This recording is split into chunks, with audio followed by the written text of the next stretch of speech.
प्रातःकाल का समय जागृत अवस्था के साथ जब मैं अपने आप को नित्य क्रम की ओर अग्रसर करना प्रारंभ करता हूँ, अचानक मेरे सामने एक बहुमूल्य रत्न है। वह मेरे को स्पष्टता के साथ नज़र आना प्रारंभ हो जाता है। मैं उस रत्न की चमक और दमक देखकर आश्चर्यचकित रह जाता हूँ। इसकी किरणें कितनी तेज़ी के साथ बाहर आ रही है। यदि सूर्य के सामने इस बेडूर्य रत्न को रखना प्रारंभ करूँगा, पता नहीं इसके भीतर से कितनी किरणें तेज़ी के साथ में उभर कर सामने आना प्रारंभ कर देगी।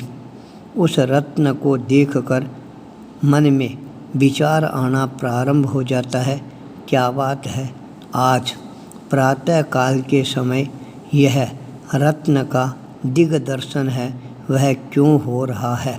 मैं यह चिंतन करना प्रारंभ करके अपने आप को ध्यान अवस्था में अवस्थित करना प्रारंभ कर देता हूँ।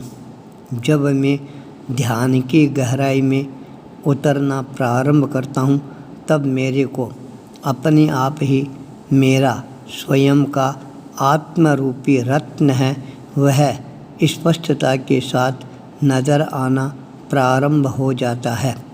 आत्मा के भीतर से अनेकों प्रकार की ज्ञान की रश्मियाँ हैं, वो मेरे को उजागर होती हुई नज़र आने प्रारंभ हो जाती है। जब मेरा ध्यान उन ज्ञान की रश्मियों पर केंद्रित होना प्रारंभ हो जाता है, तब अपने आप ही एक आनंद की अनुभूति है वह होने प्रारंभ हो जाती है, जो मेरे को मानसिक रूप से प्रसन्नता प्रदान करने के साथ में शांति का अनुभव है वह भी प्रदान करना प्रारंभ कर देती है। मेरा जीवन, मेरा दर्शन, मेरी यात्रा, मेरे अनुभव मेरे जीवन को और ज़्यादा प्राणवान बनाना प्रारंभ कर देते हैं।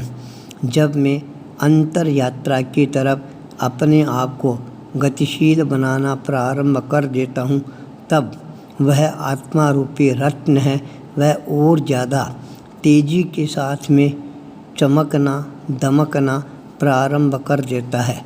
आत्मा की उज्ज्वलता का दिग्दर्शन है वह होना प्रारंभ हो जाता है। ध्यान में और ज़्यादा एकाग्रता का संचार होना प्रारंभ हो जाता है। जब मैं ध्यान अवस्था से अपने आप को बाहर लाने का प्रयास करना प्रारंभ कर देता हूँ, साथ में स्वाध्याय की ओर अपने चरणों को गतिशील बनाना प्रारंभ कर देता हूँ। स्वाध्याय के अंदर जब मैं रमण करता हूँ, तब मेरे को वीतराग भगवान की देशना के भीतर जो अनमोल रत्न है वो मेरे को स्पष्टता के साथ नज़र आने प्रारंभ हो जाते हैं। मैं उन अनमोल रत्नों को अपने ज्ञान रूपी कोष्ठक के अंदर स्थापित करना प्रारंभ कर देता हूँ।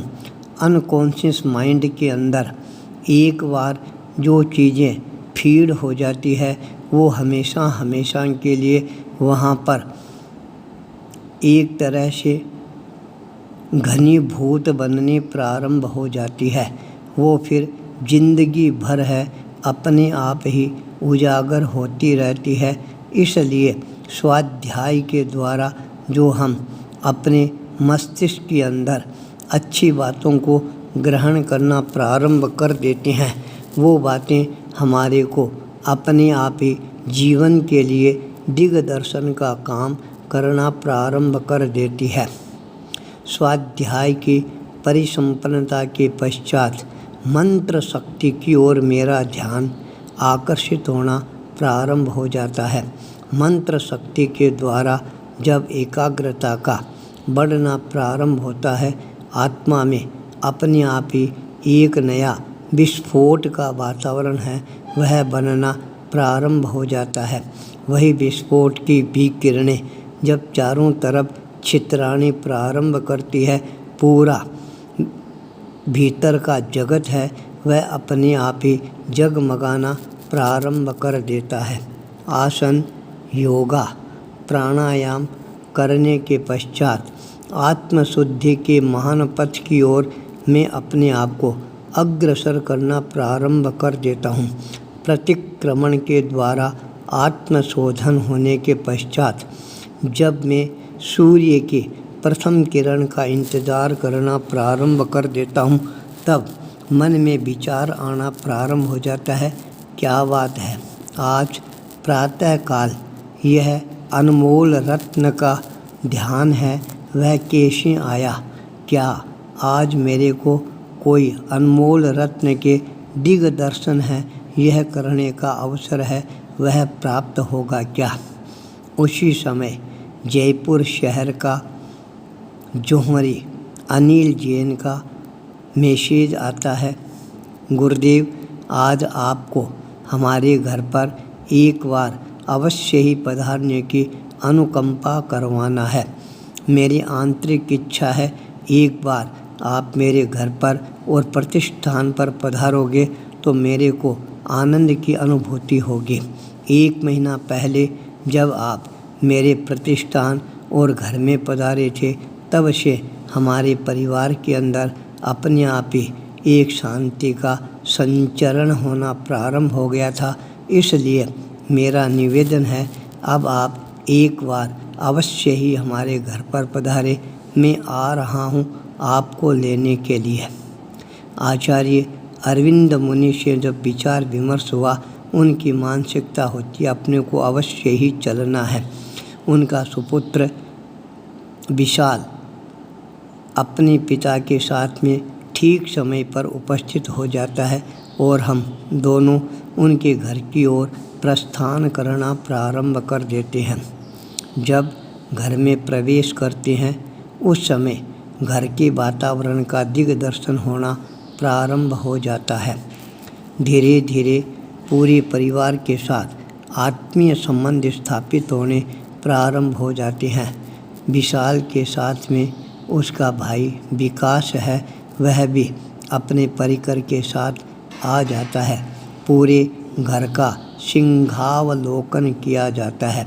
आवश्यक दिशा निर्देश प्रदान करने के पश्चात उनके प्रतिष्ठान पर जाना हो जाता है, जहाँ पर हमारे को बहुमूल्य रत्न है वो देखने का दुर्लभतम अवसर है वह प्राप्त हो जाता है। रत्न चिकित्सा के बारे में मैंने अनेकों बार सुना था, पर आज वहाँ पर रत्नों को देखकर उनके द्वारा हम कैसे अपने शरीर को स्वस्थ बनाए रख सकते हैं, चिकित्सा पद्धति के लिए रत्नों का कितना बड़ा उपयोग होता है। किडनी के लिए, हार्ट के लिए अनेकों प्रकार के रत्न हैं, उन्होंने हमारे को दिखाने प्रारंभ किए। तब प्रातःकाल का जो चिंतन उभर कर सामने आया था, रत्नों का दिग्दर्शन, आज वह साक्षात रूप ग्रहण कर लेता है। वहाँ से हम सीधे रामबाग पहुँच जाते हैं, जहाँ पर बोथरा कुल, गोलचा कुल, लाडनों के अनेकों परिवारों को सम्यक्त्व प्रदान करने वाले तेरापंथ धर्म संघ के चतुर्थ आचार्य जयाचार्य की छत्री का निर्माण किया हुआ था। आचार्य अरविंद मुनि अपने खड़दादा के उस स्थान पर पहुंचकर बहुत ज़्यादा आनंद की अनुभूति करना प्रारंभ कर देते हैं। जयाचार्य का जीवन है वह वास्तव में रत्नों को खोजने वाला जीवन था। जब सभी लोग सो जाते थे तब जयाचार्य आगम का स्वाध्याय करना प्रारंभ कर देते थे। उसमें जो रत्न मिलते थे प्रातःकाल अपने उत्तराधिकारी युवाचार्य मगवा को बताते, आज मेरे को आगम स्वाध्याय के अंदर यह रत्न प्राप्त हुए हैं। जयाचार्य का जीवन है वह रत्नों से जगमगाहट पैदा करने वाला जीवन था। आज का दिवस मेरे लिए और भी ज़्यादा महत्वपूर्ण बन जाता है। मेरी यात्रा, मेरे अनुभव मेरे को और ज़्यादा प्रेरणा प्रदान करने वाला बन जाता है।